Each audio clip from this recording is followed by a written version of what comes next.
பிரியமானவர்களே, ஆண்டவராகிய இயேசு கிறிஸ்துவின் நாமத்தினாலே உங்கள் யாவரையும் நான் அன்போடு கூட வாழ்த்துகிறேன். எல்லாருமே சந்தோஷமா இருக்கிறீங்களா? எந்த நாளிலும் தேவனாகிய கர்த்தர் நம்மோடு கூட பேசுகிற ஒரு வார்த்தை என்னவென்றால் 18ஆம் சங்கீதத்தினுடைய 34ஆம் வசனம்.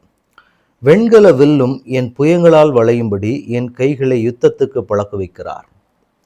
எனக்கன்பான தேவனுடைய பிள்ளைகளே, ஆண்டவர் இந்த நாளிலே நம்மோடு கூட பேசுகிற ஒரு வார்த்தை என்னவென்றால், வெண்கல வில்லும் என் கைகளால் முறியும்படிக்கு என் கைகளை யுத்தத்துக்கு பழக்குவிக்கிற ஒரு தேவன்.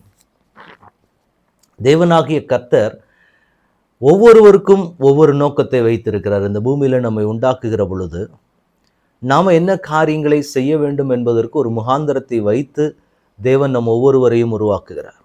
அப்ப தேவன் நம்மை நடத்தி செல்லுகிற பாதையாக இருக்கட்டும், தேவன் நமக்கு கற்றுக் கொடுக்கிற காரியங்களாக இருக்கட்டும், நாம என்ன காரியங்களுக்காக தேவன் முன்குறித்திருக்கிறாரோ அந்த பாதையின் வழியாக தான் தேவன் நம்மை நடத்தி கொண்டு வருகிறவராக இருப்பார். நாம வாழ்க்கையில கடந்து போகக்கூடிய பாதைகள் நம்முடைய பார்வைக்கு சில காரியங்கள் எதிர்ச்சியாக நடந்ததை போல இருக்கலாம். சில காரியங்கள் இது எப்படி என்ன காரியத்தினால தோன்றினது அப்படிங்கிறது நம்முடைய ஞானத்திற்கு எட்டாததாக இருக்கலாம். ஆனால் தேவன் எதை நம்முடைய வாழ்க்கையில அனுமதித்தாலும் சரி, எந்த சூழ்நிலையின் வழியாக நம்ம கடந்து போனாலும் சரி, அதை குறித்து ஒரு தேவனுடைய நோக்கமும் ஒரு தேவனுடைய திட்டமும் வைக்கப்பட்டிருக்கிறது என்பதுல நாம ரொம்ப கவனமாக இருக்க வேண்டும். இப்ப இந்த இடத்துல ஒரு பக்தன் சொல்லுகிற ஒரு காரியம், என் கைகளை வெண்கல வில்லை முறிக்கிறபடிக்கு ஆண்டவர் என் கைகளை யுத்தத்திற்கு பழக்குவித்தாராம். எனக்கன்பான தேவனுடைய பிள்ளைகளை, ஆடு மேய்த்து கொண்டிருந்தவரை ராஜாவாக்குகிறார் தேவன். ஒரு ஆடு மேய்க்கிறதற்கும் ராஜாவாகி நாட்டை அரசாளுகிறதற்கும் ஏதாவது சம்பந்தம் இருக்குதா அப்படின்னு கேட்டிங்கன்னா இல்லை. ஏன்னா அது ராஜ காரியம், இது மேய்ப்பர்கள் மந்தையை மேய்க்கிறதான காரியம். அப்ப ஒரு ராஜா என்று சொன்னால் அவருக்கு மிக முக்கியமாக தேவை யுத்தம் செய்ய பழக வேண்டும். யுத்தம் தெரியாமல் ஒருவர் ராஜாவாக இருக்க முடியாது. அப்ப ஆடு மேய்த்து கொண்டிருந்த ஒருவரை தேவன் ராஜாவாக்குகிறார். அப்ப ராஜாவா ஆக்கும்போது அவருக்கு கண்டிப்பாக யுத்தம் பழக்க வேண்டும். அப்ப இவர் சொல்லுகிறார், என்னை தேவன் அழைத்தது, என் வாழ்க்கையில நான் இருந்த நிலைமை மெய்ப்பனாக இருந்தேன், ஆனால் என் தேவனுடைய திட்டம் என்னை ராஜாவாக்க வேண்டும் என்று. அப்ப ராஜாவாக்க வேண்டும் என்று திட்டம் கொண்ட தேவன் எனக்கு என்ன செய்யறாரு அப்படின்னா, என்னை ராஜாவாக திட்டம் கொண்டது மட்டுமல்ல, என் கைகளை நான் ராஜாவாகும் பொழுது யுத்தம் செய்கிறதற்கு என் கைகளை யுத்தத்திற்கும் அவர் பழக்குவிக்கிறவராக இருக்கிறார். எனக்கன்பான தேவனுடைய பிள்ளைகளை, இன்றைக்கு தேவன் நம்மிடத்திலும் சொல்லுகிற ஒரு காரியம், நாம ஆண்டவர் என்ன நம்மை முன்குறித்திருக்கிறாரோ, நம்முடைய வாழ்க்கையில நாம போடுற பிளான், நிறைய பிளான் போடுவோம். நான் இப்படி இருக்கணும், இந்த வயசுல இதை செய்யணும், இந்த காரியங்கள் இதெல்லாம் பண்ணணும் செய்யணும் அப்படின்னு சொல்லிட்டு நாம நம்முடைய ஞானத்திற்கு ஏற்றபடி நிறைய பிளான் பண்ணலாம். ஆனா கர்த்தர் என்ன சொல்றாரு அப்படின்னா, கர்த்தர் நம்மை குறித்து ஒரு தீர்மானத்தை வைத்திருப்பார். அது நம்முடைய தீர்மானத்துக்கு அது ஒத்து போகுமா இல்லையாங்கிறது நமக்கு தெரியாது. ஆனால் தேவன் ஒரு நோக்கத்தை வைத்திருக்கிறார். அந்த நோக்கத்திற்கு நம்மை பழக்குவிக்கிற ஒரு தேவனாக இருக்கிறார். நம்ம என்ன நோக்கம், என்ன தரிசனத்துக்குள்ள கர்த்தர் கொண்டு போகிறாரோ, சில நேரங்களில் நாம தடுமாறுவோம்.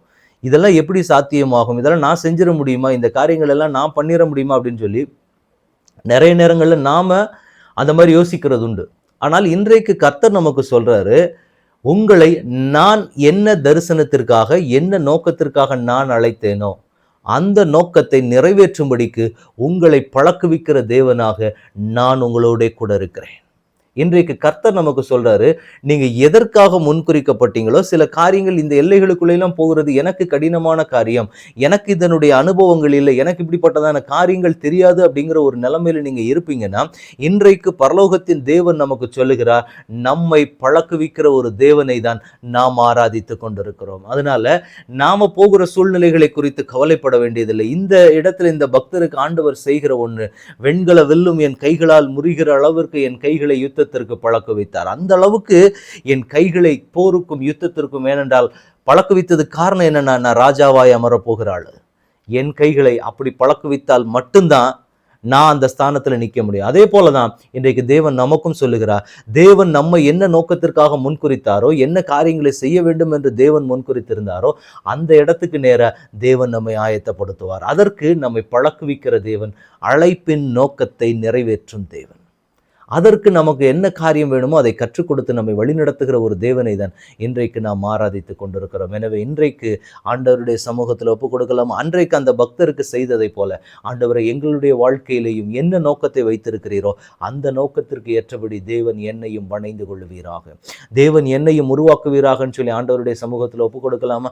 ஜெபிக்கலாமா? தகப்பனே, உடைய கரத்தில் எங்களை முழுவதுமாக ஒப்புக் கொடுக்கிறோம். இந்த இடத்துல இந்த பக்தருக்கு செய்ததை போல வெண்கல வெல்லும் அவருடைய கைகளால் முறியும்படிக்கு கர்த்தர் யுத்தத்துக்கு பழக்குவித்தீர் அவருடைய கைகளை. இன்றைக்கு எங்களையும் உடைய சமூகத்தில் ஒப்புக் கொடுக்கிறோம். தேவனாகிய கர்த்தர் என்ன நோக்கத்திற்காக எங்களை அழைத்து தெரிந்தெடுத்து முன்குறித்தீரோ அந்த தேவனுடைய நோக்கத்தையும் திட்டத்தையும் பரலோகத்தின் தேவன் நிறைவேற்றி எங்களை மகிழ பண்ணும்படி உடைய கரத்தில் எங்களை ஒப்புக் கொடுக்கிறோம். ஆண்டவரே, இயேசுவின் நாமத்தினால தடைகள் மாறட்டும், இயேசுவின் நாமத்தினால சூழ்நிலைகள் மாறுவதாக. கர்த்தருடைய கல்வாரியின் பிரசன்னம் முழுவதுமாக எங்களை நிரப்பட்டும் தகப்பனே. ஆண்டவரே, உடைய பிள்ளைகளை என்ன நோக்கத்திற்காக முன்குறித்தீரோ அந்த முன்குறித்த நோக்கத்தை உடைய பிள்ளைகளுடைய வாழ்க்கையில் நிறைவேற்றி நீர் மகிழ பண்ணுவீராக. உடைய கரங்கள் ஒப்புக் கொடுக்கிறோம். ஆளுகை செய்ங்க, வழி நடத்துங்க. இயேசு கிறிஸ்துவின் நாமத்தில் ஜெபம் கேளும் எங்கள் நல்ல பிதாவே. ஆமேன், ஆமேன், ஆமேன். God bless you.